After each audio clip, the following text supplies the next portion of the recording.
Good morning. Good morning on this beautiful November day. Thank you for joining us. In honor of Native American Heritage Month and in connection with the exhibit, Our Home Native Minnesota, please join us as we hear from Native leaders in Minnesota as we discuss how civic engagement works to promote the quality of life in Native communities. So today we are going to have two distinguished panelists, and I will be serving as the moderator. My name is Mattie DeCarlo. I'm a citizen of the Boise Fort Band of Ojibwe, and I am also Native of Minnesota. And I will be speaking with two guests, Karen Diver and President Shelley Buck. So Karen Diver currently serves as senior advisor to the president at the University of Minnesota in the Twin Cities for Native American Affairs. She previously held positions at the University of Arizona and the College of St. Scholastica. Karen Diver also served as special assistant to President Obama for Native American Affairs at the White House from 2015 to 2017. She also served as chairwoman of the Fond du Lac Band of Lake Superior, Chippewa from 2007 to 2015. She has a bachelor's in economics from the University of Minnesota at Duluth and a master's in public administration from the Kennedy School of Government at Harvard University. Good morning. And we also have President Shelley Buck, who serves as president of the Prairie Island Tribal Council. She's serving her third term as president, and her fifth term on the Tribal Council. And she was just elected to her sixth term. Shelley Buck has a Bachelor's of Science in Business Accounting from Indiana University. She has a Master of Arts in Sports Management from Concordia University and a Master's of Jurisprudence in Tribal Indian Law from the University of Tulsa. President Buck currently serves on the boards of the Minnesota Wild Foundation, the St. Paul Chamber of Commerce, and the Great River Passage Conservancy in St. Paul. President Buck also serves as vice chair of the Minnesota Indian Affairs Council, and she is Midwest Region alternate vice president for the National Congress of American Indians. So today's conversation is going to be focused on civic engagement from an Indigenous perspective. So a very rich topic, and luckily we have two very experienced Native women, I think, who can help us have a really exciting conversation. And I thought one way to start this out is by, sharing what are some definitions of civic engagement, right? Kind of loosely, broadly understood terms, and I think in different sectors of society, people might think of different things when they think of civic engagement. So, just poking around and looking at different university websites, organizations, generally people understand civic engagement as working to make a difference in the civic life of your community, right? And there's a variety of ways that you can do this. And it involves action by individuals or groups to engage with issues of public concern by taking action, being a problem solver, and working to address the root causes of community challenges. So depending on which communities you're looking at, right, those challenges will vary greatly. Civic engagement means promoting the quality of life in your community and solving public problems, and this includes both political and non-political processes. So civic engagement is generally undergirded by constructs of collective action and a sense of social responsibility. So with this understanding, it can look like a variety of things. And so it can include volunteer service, political involvement, which would be making your voice heard by voting or contacting your elected officials. It could include advocacy and activism, taking a stand for an important issue such as signing a petition or participating in a rally. Generally can be community education, sharing your knowledge with others. Or fundraising is another way that it can take shape, which would be raising money to build awareness and supporting a cause. So with all these different understandings of civic engagement, coming out of different fields and places, how do we want to think about it in terms of Native communities, right? So how might it look different, than this, or how might it look the same, right, in many ways, and what other sort of ideas might be layered onto it, such as, how does tribal sovereignty really inform that and change that? So throwing all of that out there, let's just start, President Buck, how about we start with you with, generally with your line of work, if you want to talk a little bit about, your role and how you promote civic engagement in your tribal community. And we could start maybe specifically with the tribal communities, but feel free to speak, more broadly as well. Yeah, definitely. Thank you first for having me this morning. For Prairie Island, I think we could do better. I think there's a lot of areas where we, especially as a tribal council, could do a better job. But recently we have been really engaging not only our tribal members, but outside stakeholders in our net zero project. That's probably the biggest one where we're getting more civic engagement movement and just getting our tribal members, we've had meetings in person and virtual. We've had surveys for the outside stakeholders. We've been working with Excel and Dakota Electric and just really making this a community-based project. So for our civic engagement, that's probably our biggest one that we've done. Another one that we've done is, the getting our people registered to vote. Our lobbyists have worked really hard over the last few years to educate our tribal members on the importance of voting, helping them register to vote, helping them find out who's on the ballot and asking any questions or answering any questions that the tribal members may have. And then also for our elders, we provide a bus on the day of voting for them to be transported to their polling place. And, it's just, we want people to be involved. The more we're involved, the more our voices are heard. And for me, going to the Capitol and fighting for not only what our tribe needs, but also what other tribes needs. A lot of times we all have the same issues. So when we work together, we're able to accomplish a lot. And just recently, the Codification Bill for tribal consultation happened because the tribes worked together on that. Yeah, thank you. Can you speak a little bit more about the Codification Bill? Where did that come from? The executive order that it was based on, and sort of the significance of that? Definitely. Executive Order 1924 is an executive order from President, good Lord, Governor Walz, and it just said that the 24 state agencies had to consult with the tribes on any legislation or policies that would affect or could potentially affect tribes. And the tribes have always worried that depending on what governor is in the governorship, he or she may not feel the need to do an executive order of tribal consultation, and that's worrisome.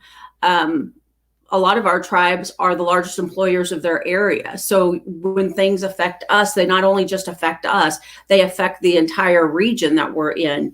And so it's important to get that input from the tribal communities. It's a government to government relationship, and it needs to be seen that way. So we worked really hard to make sure that tribal consultation became law. So regardless of who was the governor, that those state agencies needed to have the true tribal consultation with all of the tribes. And we were told that it may not pass this session. And we said, we don't care. We're going to make it past this session. And I know our staff worked incredibly hard educating and working to get the codification put into law. And it was just signed, what was it, last week? I think it was. My weeks are all messed up, so it may have even been the week before, but I do think it was last week. Yeah. And Karen Diver, you have a variety of experience to speak to, right? And you're currently at the University of Minnesota, but then you were also in tribal government for a number of years, then also, working for the President of the United States. So how about, how do you imagine, your role in promoting civic engagement and how that's sort of evolved and where you are now with that? I kind of look at a lot of things now kind of pre-pandemic and post-pandemic, right? Um, it just changed so fundamentally how we look at communicating and how we share knowledge. And, as a tribal leader, former tribal leader, we struggled with how do we engage our off-reservations citizens. Zoom wasn't as capable back then. So you really couldn't filter like who participated. And I see the current tribal council really embracing that technology and making regular government processes much more accessible to both on reservation and off reservation citizens. Additionally, we weren't great at social media, and too often social media is used as um, a tool that lacks a great deal of civility, right? People aren't always their best selves when they use social media, unfortunately. Um, and but yet I saw the tribal government really using that as an additional tool that was accessible to the citizens, just in terms of COVID messaging, about staying safe and really using our values to frame that, right? About caring for our elders and the social contract we have with each other. So they were using that as real positive messaging, and you could go directly to the source. Our health director, medical director could speak directly to citizens in that way and give updates about what was happening currently and how they were preparing. So, I think just in terms of current day civic activism, looking at what are these tools that we have and really being discerning about when it's healthy and when it's not. I do know that, for public leadership, um, you know, social media can be a harsh place. And we're trying to figure out constantly how to be responsive to citizens, how to hear from them, how to organize them.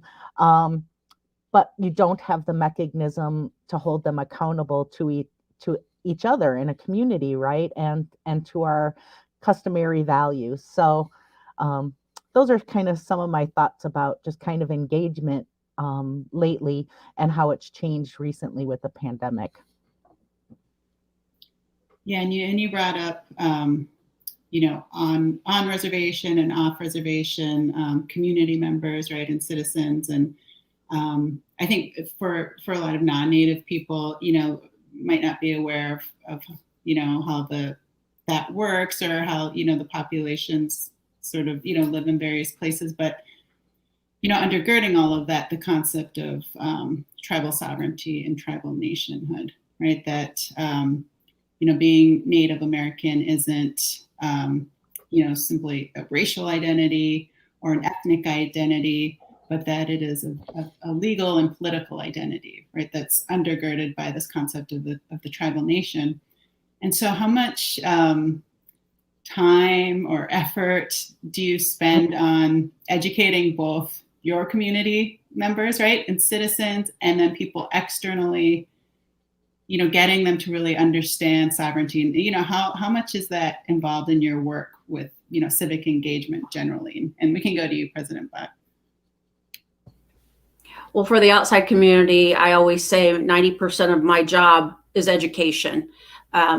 Before we can even get to the actual issues and subject at hand, we have to educate people on how we got to where we are. So yeah, educating the outside world is huge. And I'm doing more and more of it now that people are becoming more aware that they don't know what they should know about people who are different than them. So it's pushing up even beyond 90%, it seems like. Internally, there is some. I think, unfortunately, our people, not all of them, but some have lost sight or never even knew what sovereignty was and how and why we have what we have and the ability to do what we have. So, educating our own people, I think, is important as well, but it's not at the level as the outside world that we do. Yeah, and Ms. Diver, what would you add to that? Oh, so I've had, the privilege of working within tribal government as well as the federal government and now in higher ed. And, um, when you're within tribal government, you are constantly spending that time reminding your own citizens that citizenship comes with responsibility, not only within your tribal community, but within their townships and cities and state and federal offices. It's get out the vote, it's understanding issues and candidates. But also tribal government's role in interacting with all of those other jurisdictions and why it's important for us to do that. Um, you know, we talk somewhat about, just kind of like why do you go to Washington, D.C.? Why do you go to the state capitol? And why we have to assert tribal needs and don't have our local elected representatives actually feeling like they represent tribal communities all the time, right? And that they don't speak for us, that we have to remind them constantly that we are their citizens also. Then working in, kind of the federal government, there was rarely a conversation that I had, unless it was with other natives that were in the agencies, where I didn't have to start at the beginning and talk about the treaty and trust responsibility and, why I was there as a Native American affairs advisor, why those equities were different than other interest groups, because we weren't an interest group. These were political promises and a duty of care that was owed because it was prepaid by land, and that contract was never fulfilled. And then get into the issue after that speech, right? Um, it's challenging because when you're representative with outside interests, you are constantly in a teaching mode, and it's an additional burden that you bring to your work of being an advocate within mainstream organizations or mainstream government. It's another layer of conversation, and if you get stymied by racism, all of that talking is for naught. And then you have to look for other ways to be that internal advocate and change those systems. And, if anything, the news of the last couple of days shows us that, our systems in this country aren't built for everybody. They were actually built to, preserve white supremacy in many ways. And so working within those institutions, you have to be somewhat fearless in terms of, continually being that advocate, continually pushing, pointing out specific ways those systems weren't geared towards everybody, building those allies within an organization, educating them all first, getting the resources to do it. And I think that's what tribes have brought to this really, in this period of self-governance and economic development, is we finally have the resources in many different ways to advocate for ourselves, whether it's public education, whether it's legal advocacy and using the judiciary, whether it's legislative. We've had to become adept at all of those tools. Yeah, and speaking about doing this constant education, and that there's always a need to educate people on history, right? Sort of a colonial or colonizing history, and how did we get where we are. But so doing a lot of the civic engagement, there's a lot of the work that leaders do in leadership, but then for Native citizens and Native community members, how do you encourage their involvement at maybe a higher level when they may need to go to the Capitol, whether it's the U.S. Capitol or the Minnesota Capitol, and you have these institutions that represent history in a particular way, right? There may be paintings there or sculptures where they are glorifying certain figures in history, right, who acted violent towards Native people, or specifically Dakota or Ojibwe people. And how do you encourage and inspire political participation when we have all of those things going on? Karen Diver, we could start with you. I've actually got kind of a funny story. When I was on tribal council, it was this particular moment in time where the 11 tribes were meeting with then Governor Dayton. And it just so happened that a majority of the tribes had as their leaders, chairpersons or presidents, women. So there was this, just overwhelming number of women tribal leaders, and we were meeting in the governor's reception room where it had the mural with the half naked historical depiction of Native women. And I remember turning to Melanie Benjamin at the time and giving her the elbow and telling her that perhaps they might think we were a little overdressed for our meeting. But it was just annoying, right? Because there we were as contemporary leaders of tribes who bring so much value to the state. And then you're looking at this mural that tokenizes us, fetishizes Native women, historically inaccurate. And I remember noting it to the governor at the time that it was an inappropriate place to meet. And it's an inappropriate mural to have in a place of state leadership, and especially to invite tribal leaders there. And, to your point,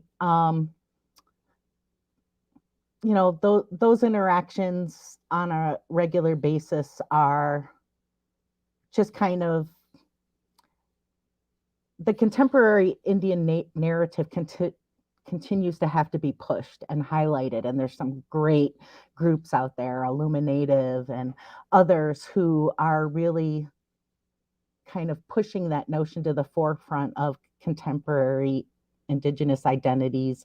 The narrative around the value that tribal governments bring, not only to their own citizens, but as President Buck stated, to surrounding communities where we're driving rural economies.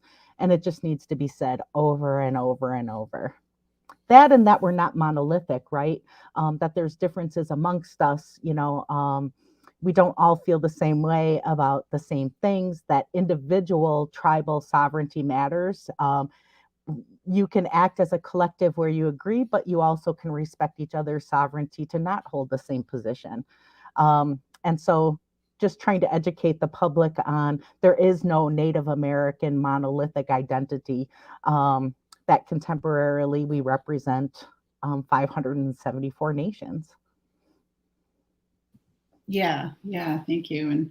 And President Buck, I believe that you have been involved in, in the past in giving feedback on, right, with work going on at the state capitol, right? And sort of what is that environment like? Do you feel welcome there? Do you think Native people feel welcome there? And what is sort of that effect? So, how important is that, do you think? And things like that, like the spaces that we're supposed to go to be engaged citizens and what they're like how much of an impact does that have on whether Native people engage? It has a huge effect. The Capitol is not welcoming, neither the state nor the nation's capital.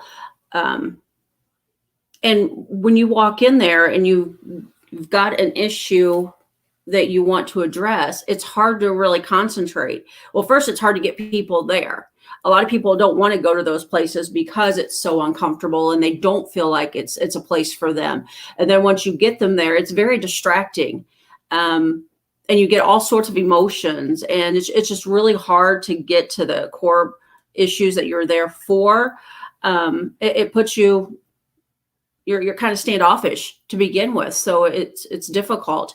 But, people have to understand, like Karen was saying, the pictures that show the women sexualized, the Native women sexualized and things. Disney has made Pocahontas out to be this beautiful, wonderful love story of two races coming together, blah, blah, blah. That's not right. Pocahontas was one of our first missing and murdered Indigenous women. She was kidnapped. She was taken overseas. the stories that are told are not correct. And that's why the Indigenous education for all is so important. People need to understand that we're different. We have a different, like you said, political identity, legal identity. And a lot of people just see that, oh, we're just complaining. Well, there's a reason we're complaining. Obviously, I just like to complain. It's something I'm good at. Mom said, do what you're good at. So that's what I do. But there's a reason that we fight for the things that we fight for. And until someone can understand that back history, to understand why we fight for the things that we fight for today, it's tough. So the first step is making that house welcome for everybody. All people, regardless of their race, of their political identity. Everyone needs to be welcomed in those houses because that house belongs to all of us. And since you mentioned the missing and murdered Indigenous women, and thinking about policy and reform and new offices that are being opened at both the federal and the state level. For folks that might not know, what are some of the, including that, but some of the other top political issues or policies that you and your tribal nation are working on right now, and that that you would see trying to engage your citizens in? For us on the federal level, it would be the removal of the nuclear waste. We are the closest community in the entire nation to a nuclear power plant and nuclear waste storage site. We're less than 700 yards away from those things. We share the same island with a nuclear power plant and waste. So the first one is the removal of the waste. And it's not just a Prairie Island issue. It should be an everybody issue. We work with Excel at the federal government level to try to persuade them to move the waste. Everyone should be getting involved in that. The state should be doing more to get involved with that. They should be fighting to get that waste removed somewhere else. And it's not happening, and it's pretty frustrating. For us, we did a few years ago a policing bill where there were only, I think it was 9 police agencies that had to have an MOU with the county sheriff in order for their police departments to have jurisdiction in tribal lands. And those 9 departments are tribal police forces. Not even the Mall of America police have to have anything like that. The transit police don't have to have anything like that. The airport police don't have to have that. So fighting to make sure that our police officers who are certified through the Minnesota Post Board and can work anywhere in the state as a police officer, they shouldn't have to have an MOU with the county sheriffs to be able to do their jobs on tribal land. So we really fought to get that bill passed. We tried to get it passed for all the tribes, but we were only able to get it passed for our tribe. But it's a stepping stone for others to work on theirs. But, you have to get involved. People have to be knowledgeable on why it needs to change. All these scare tactics and all the fears that they had that it was just going to become the Wild West if we didn't have to have that MOU. I just had a legislator ask, what's changed since then? It's been a couple of years. What's changed? Absolutely nothing's changed. We still have the MOU because we want to. We've added more MOUs with surrounding counties and towns, but nothing's really changed other than the fact that our officers can perform their duties on our lands without anything. And that's important. It's important for the safety of not only our people, but our guests that come down to the island to see us.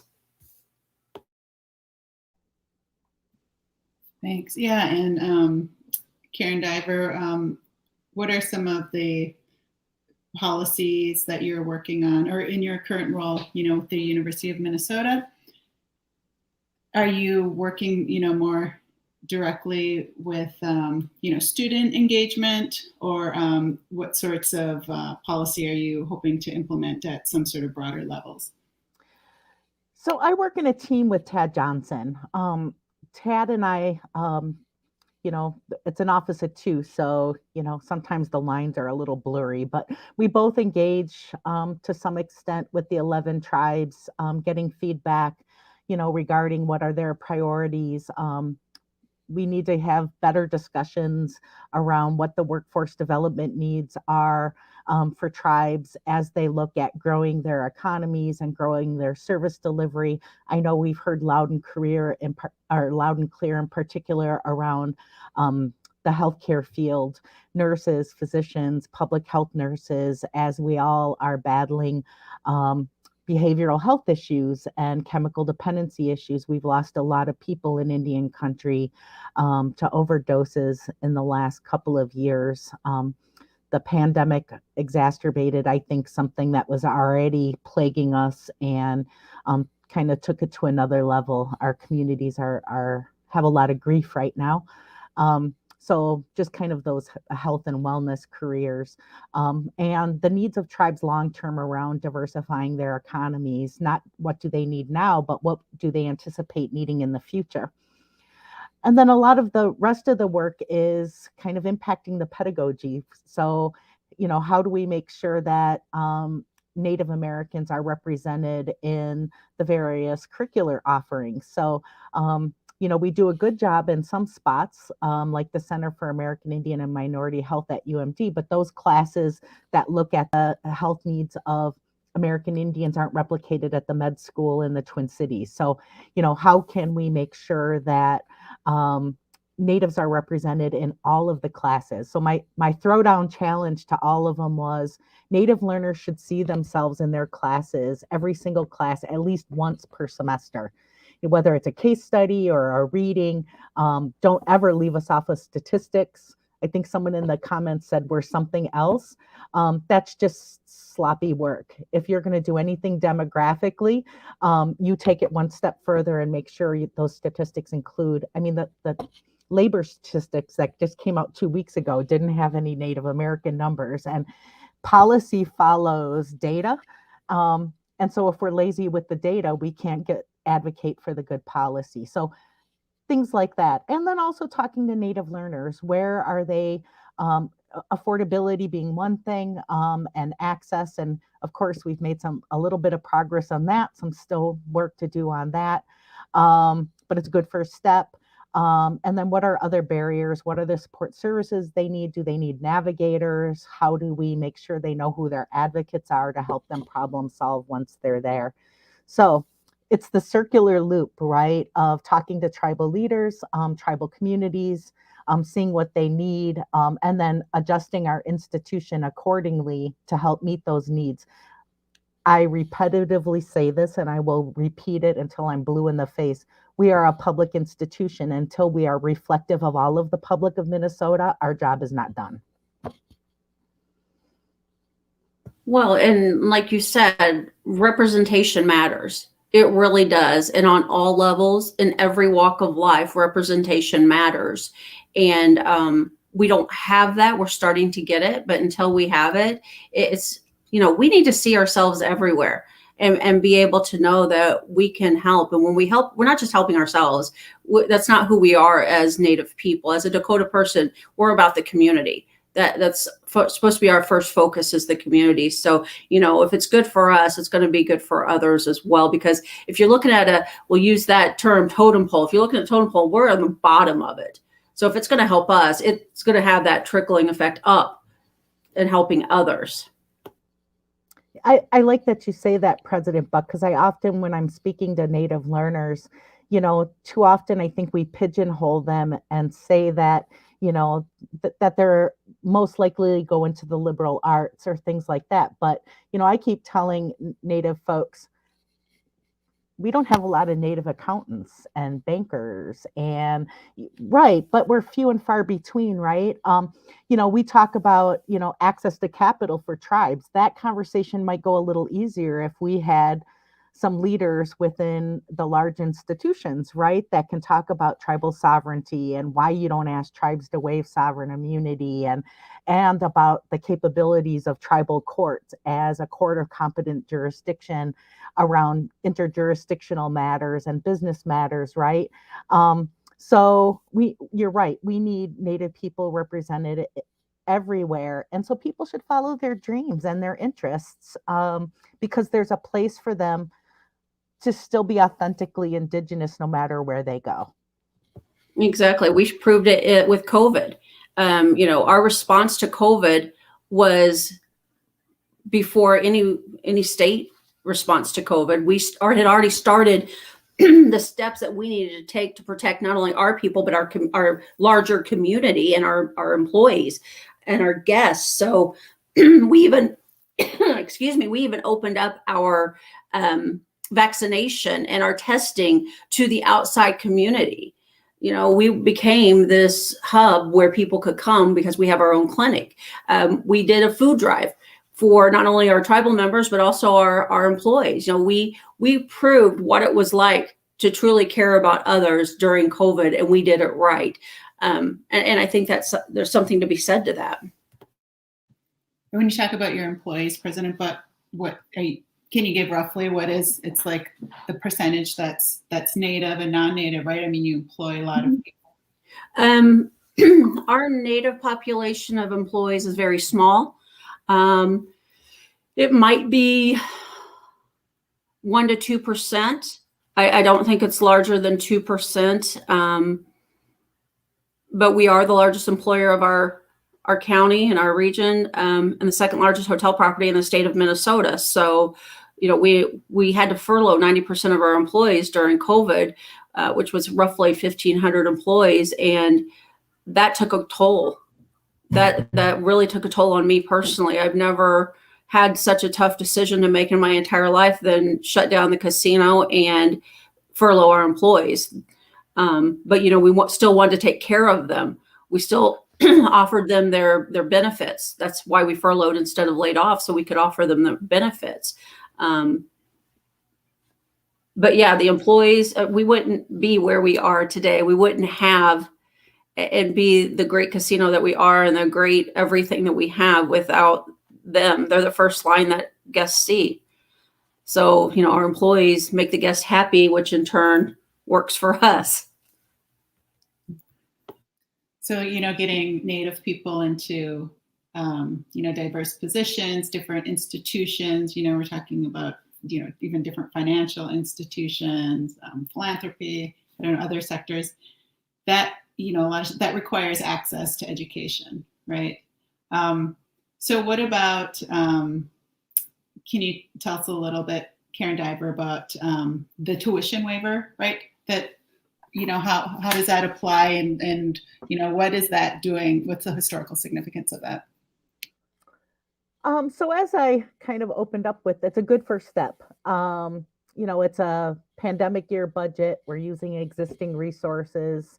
So, we don't really know what incentive this will be or how many barriers it'll remove. So it's a good first bite.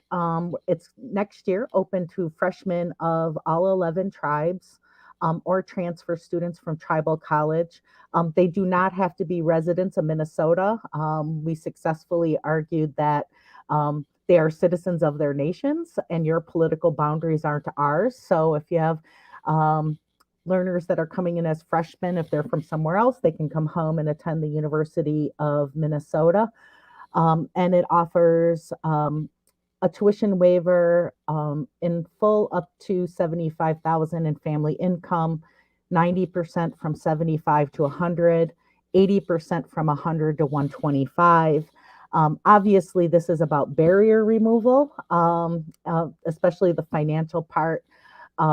This will give us an opportunity to take this first step and see how it's received and how it's accessed, and be able to do better predictions for the future, so that we can see what the next steps might be. Yeah, we're I think this makes us only the 5th or 6th statewide education system in the country to offer this. So Yeah, and it's great that they've done that. I mean, the tribes have been asking for this for years, but really, the way I feel, it's kind of hard. I want to be thankful because it's a huge step. It's something I didn't think I would see. But for Dakota people, that's our stolen land. And if we had gotten the land back, because that's usually what happens, a treaty is an agreement. It's a contract between two people. When that contract is null and void, things go back to the way they were. Well, things didn't go back to the way they were. We didn't get the land back. If we had gotten the land back, we probably could have been having more than the cost of an education for all of our people. And it should be all the Dakota people that benefit from that, because it is a land grab institution. And, it is, like I said, it's a good first step, and I don't want to take away from that. I just think that in the future, more needs to be done, and it has to be. There's just no way it can't go from there. Oh, I would agree with you to a large extent. One of the kind of barriers to moving institutions in this way is, number one, we're talking with the 11 tribal leaders of Minnesota who are prioritizing their citizens. The second part of it is we don't have great data. We can make some projections based on Minnesota data, but it's not something that we're usually and customary dealing with, because we don't have them same consultative relationships with tribes out of South Dakota to be able to make some good educated guesses. So that's just another part of the homework, I think, that needs to be done over time. And I will reiterate, it's a good first step. Our foot is in the door. It's going to reduce a lot of fear about what this means, or anxiety about what this means, and it'll give us a better way to project in the future. President, but can you just, for listeners, kind of explain what is a land grab university? Well, when our land was stolen, the government opened it up, and I think the school bought it for, what was it, like 93,000 acres for just under $3,000, roughly. Yeah. So, and obviously the tribal people, the Dakota people, didn't see a dime of that.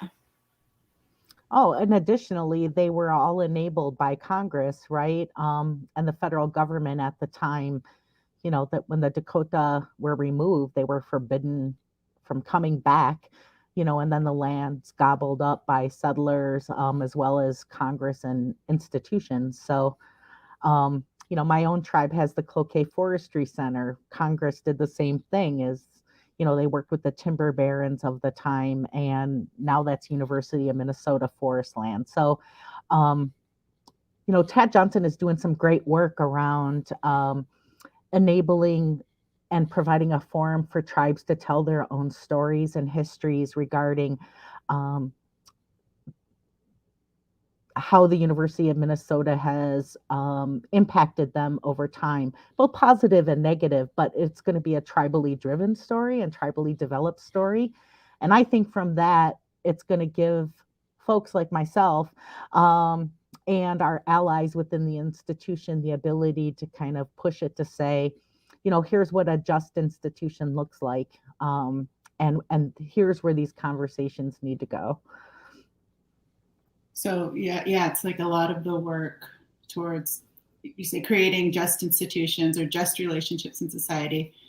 First, you have to go back and really understand the history. And a lot of Native people, Native communities, might already know that history, right? Understand that history, but actually then getting a historical project, getting the institutions themselves, right? To do that research and to have a project, and then sort of like sharing that narrative to educate the broader public is the first step then towards saying, this is why these these remedial actions, or why, the U of M might want to give free tuition to Native people? Like, why are these actions really just? And is there a lot of opposition or tension or resistance, I say, to uncovering even these narratives? So that first step. I have found no resistance to figuring this out. And some of it's quite difficult, actually, but found nothing but support in terms of getting to, that accurate portrayal of this relationship. Interestingly enough, I just started there, not even quite 6 months yet, and one of the most popular emails I get or calls I get is to do a land acknowledgement statement. And I am just kind of so over it, because in the continuum of allyship, that's like the least you can do, right? I'm not saying it's not important. Don't get me wrong. You should know whose land you are on. It shouldn't be this hard to figure that out, that you need help with it.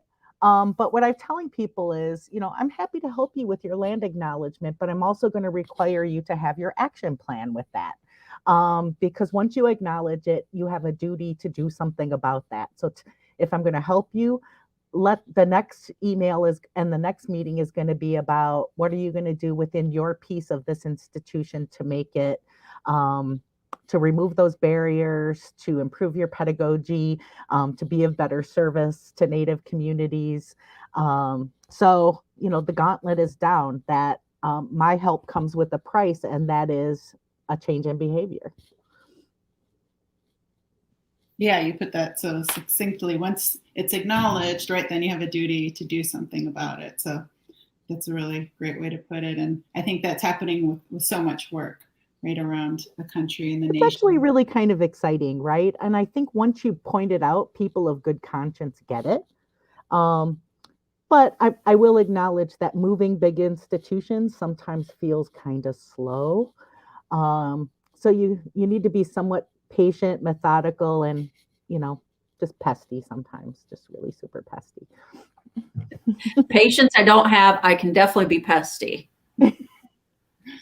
I'll call you for the pesty help when I need it, President Buck. Just tell me earrings on or earrings off.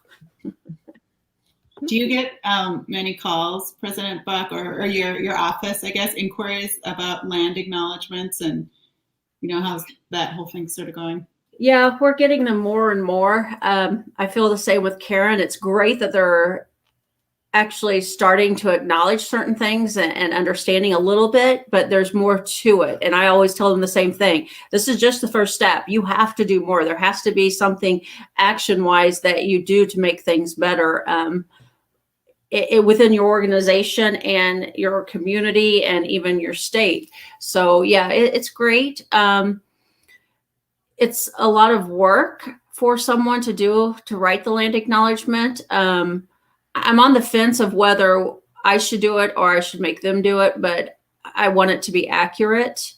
And, a lot of times they forget to add the part where we had successful commerce here before settlement, before first contact. So it's not like we were just these savages running around killing each other, not knowing what to do with our fingers up our butt. We actually had growing economies that were doing a good job and working with one another when we needed to, and having fun when we needed to. So they need to understand those things. And it seems like they fail to forget that, or they just don't know that.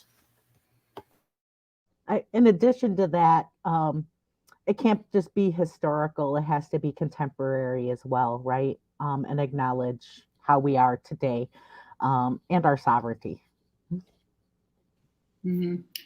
Yeah. So speaking of today, what about alliances, and political relationships today? Why is it important to work with other tribal communities or for the tribal nations? They say the 11 in Minnesota, say here, working together. How is that alliance or those relationships change or evolve from when both of you have been in office? And yeah. Oh, I was going to let Karen go, since she was a chairwoman before I was on. You know, there's multiple layers, right? There's the ones in Minnesota, then there's the Great Lakes group around treaty rights, like with the Great Lakes Indian Fish and Wildlife. Then you have Midwest Alliance of Sovereign Tribes. And I know President Buck is involved in NCAI, National Congress of American Indians, so there's strength in us speaking in one voice on those things that we can agree upon. And as a tribal leader, you always go into those things understanding that you do not cede your individual tribal sovereignty to popular rule in these groups, right? So it isn't you take a vote and that's the position of the organization. You always have that right to maintain your own. But where we can coalesce around those things, it's significant and can have movement and it can get attention, whether it's within state legislatures or at the national level. It's one of the reasons why, I was really glad to see President Biden and Secretary Haaland reinstate, the tribal consultations and the White House Council on Native American Affairs and the Tribal Nations Summit, although it had to be virtual this year, because those conversations can be meaningful when you're in the room, and where you can speak with that one voice, particularly around issues that affect us all, like climate change, like food security, voting access. Those are things that universally impact all of us. And so then we can come up with good solutions together. There's some things that tribes don't agree on, and that's okay. That's what sovereignty is, and you have to respect that. Yeah, building those relationships are so key. I know I truly personally believe that when I started council to where I am now, those relationships have gotten better. We've built a lot of relationships with the other tribes as well as state and federal legislators. And I think that's key to have those relationships. And with the tribes, when we've worked together, we've been able to accomplish a lot. Like I said, this Codification Bill, we were told by outside sources, and it's probably not going to happen this session. There's a lot going on. Just not sure this is going to be one of those things that we're able to get through. The tribe stuck together and said, no, we're going to get this through. This is important. We have an election coming up next year. It's important that we get this done. So we pushed forward. We did the work, boots on the ground, as I say, and we were able to get it passed. And that's important. And we did it together as a group. And especially right now in the economy and the way things are now, human capital is really hard to come by. And so for one tribe to go at it alone is really hard on our employees and our staff and our tribal leaders. So when we can work together, it makes it that much better, and it makes it that much more meaningful too.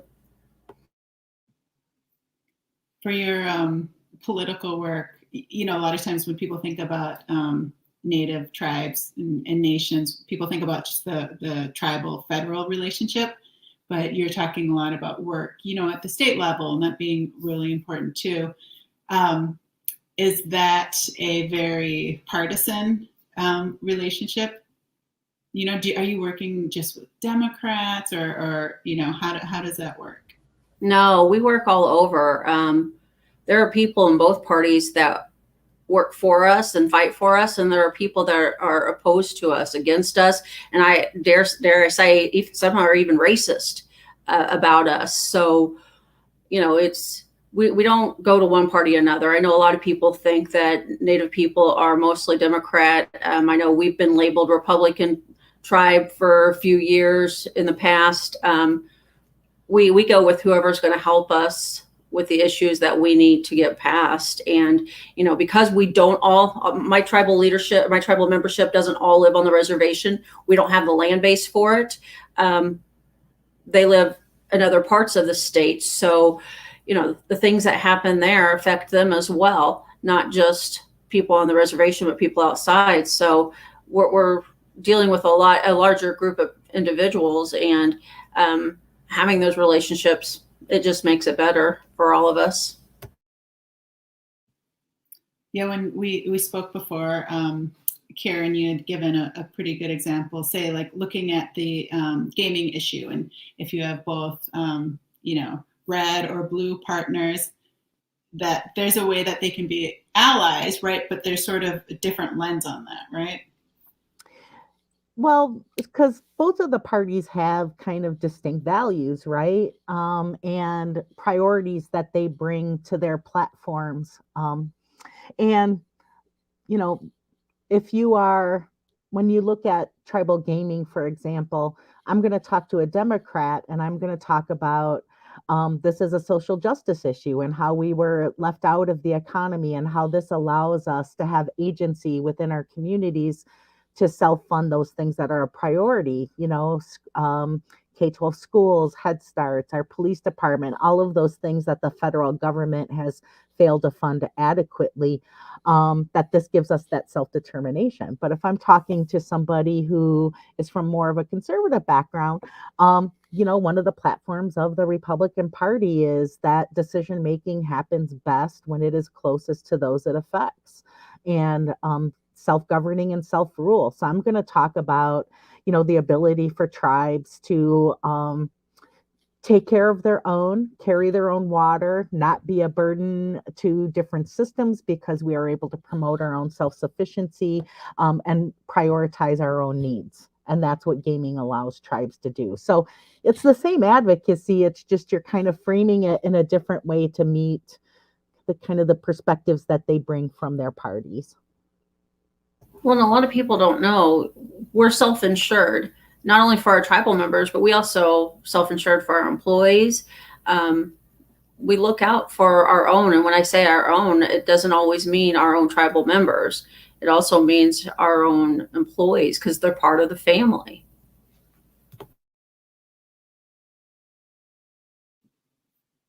Yeah, so there's a lot of mutual shared interests, I think, that tribal people, communities, and nations have with, other nearby community members, right? People who aren't native that you, share territory with, might share resources with, share elected leaders with, things like that. And a lot of those mutual interests can be, shared, and you work with those to help build all of these alliances, I think. And with it sounds like, the general goal of sovereignty, right? Strengthening sovereignty. But see, that all comes back to education, though. Once you educate everybody about where your people have come from, the things they've been through, the fact that it's a miracle that Karen and I are standing and sitting here today before you, and even you, Mattie, we're not supposed to be here. We weren't expected to survive because of the federal policies. And for me as a Dakota woman, the fact that I'm here is a miracle too, because we were exiled, we were killed, even though my family was able to find a way to stay here. So, these things weren't made for us because we aren't supposed to be here. So everything we do is a miracle in my mind. And I'm proud of the things that we are able to do together and individually. And it's just that those relationships, knowing your history, that education is so very key. Because you can't truly understand and work together until you know the history that an individual has gone through, what their people have gone through, that historical trauma that they carry with them. It's very important. And a lot of people either don't want to know or just simply don't know. I think that, one of the most fun things for me from this conversation is just how authentic it is in terms of how tribes bring their values to their leaderships and how our community brings their values and their traditions to influence these things. I mean, what we're talking about is kinship, right?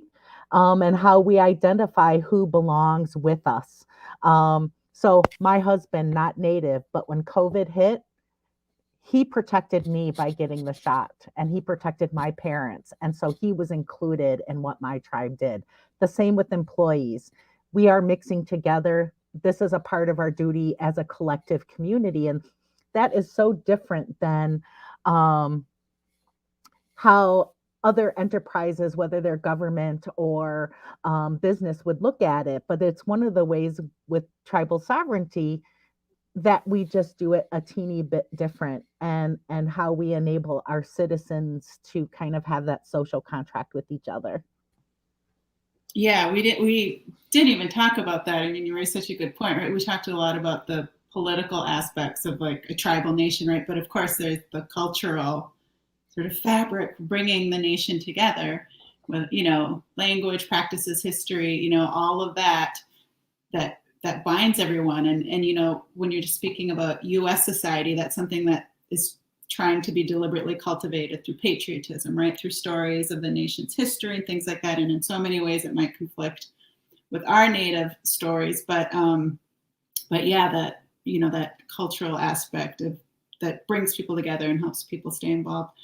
So this has been such a pleasure. I just feel honored to have moderated this conversation, and I really learned a lot. So I think we're at time, but just to close out, if both of you could just leave us with, if you think of one word or a phrase that you want to share with people, let's say to Native citizens who want to be more engaged, to encourage people, what do you want to leave people with to think about to be more engaged? And I will just say, to start off, wisdom and history, I would say. So. Yeah, one word is hard. Empowerment.